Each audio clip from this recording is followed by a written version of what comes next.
So most of you guys have probably heard about the Tesla, the electric car, and PayPal, of course. Everyone uses PayPal. And I'm sure a lot of you guys have probably even heard of Elon Musk, the guy that invented PayPal. He also invented Tesla, and he's the creator of SpaceX. But I'm going to tell you a story that you probably don't know.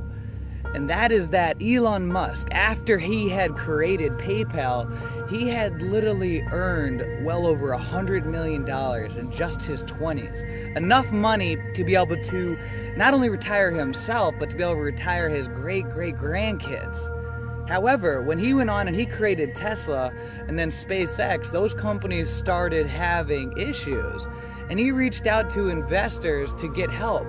But he couldn't get enough money to be able to keep those businesses afloat.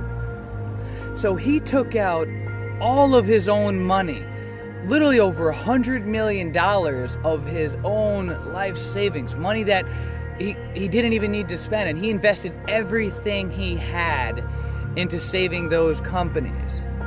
An extraordinary risk that most people would think absolutely crazy, but he did it.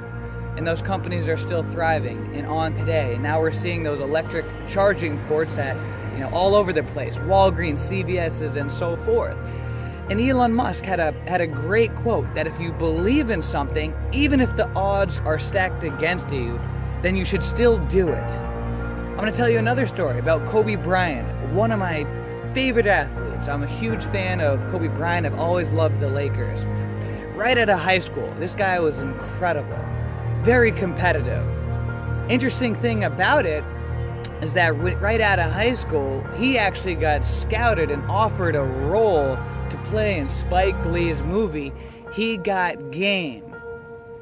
And he turned it down so that he could take a chance at trying to make it into the NBA. Denzel Washington ended up taking that part, and now Denzel Washington is a legend in the acting industry. So what is in common between a lot of these incredible people?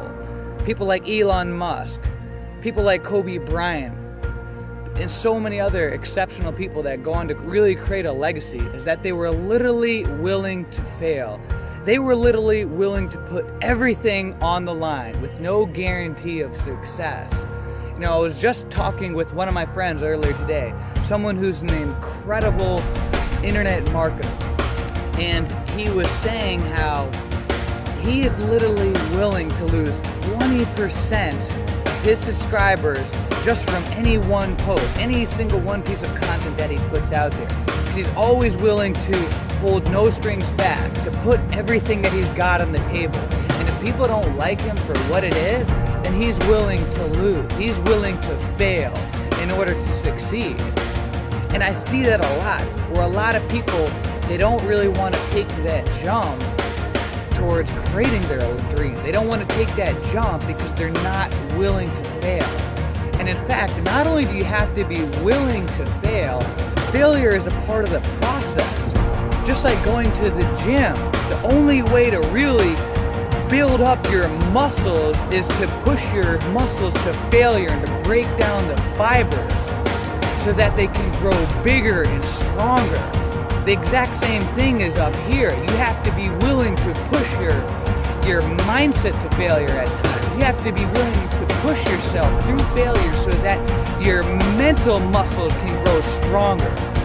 So as you go out and you embark, embrace failure. Be willing to fail and understand that failure is a part of the process and a part of the recipe. You have to hustle. You have to think outside of the box to make things happen when it seems impossibly difficult for anything to happen. To continue to get up off of the canvas when you are beaten down relentlessly.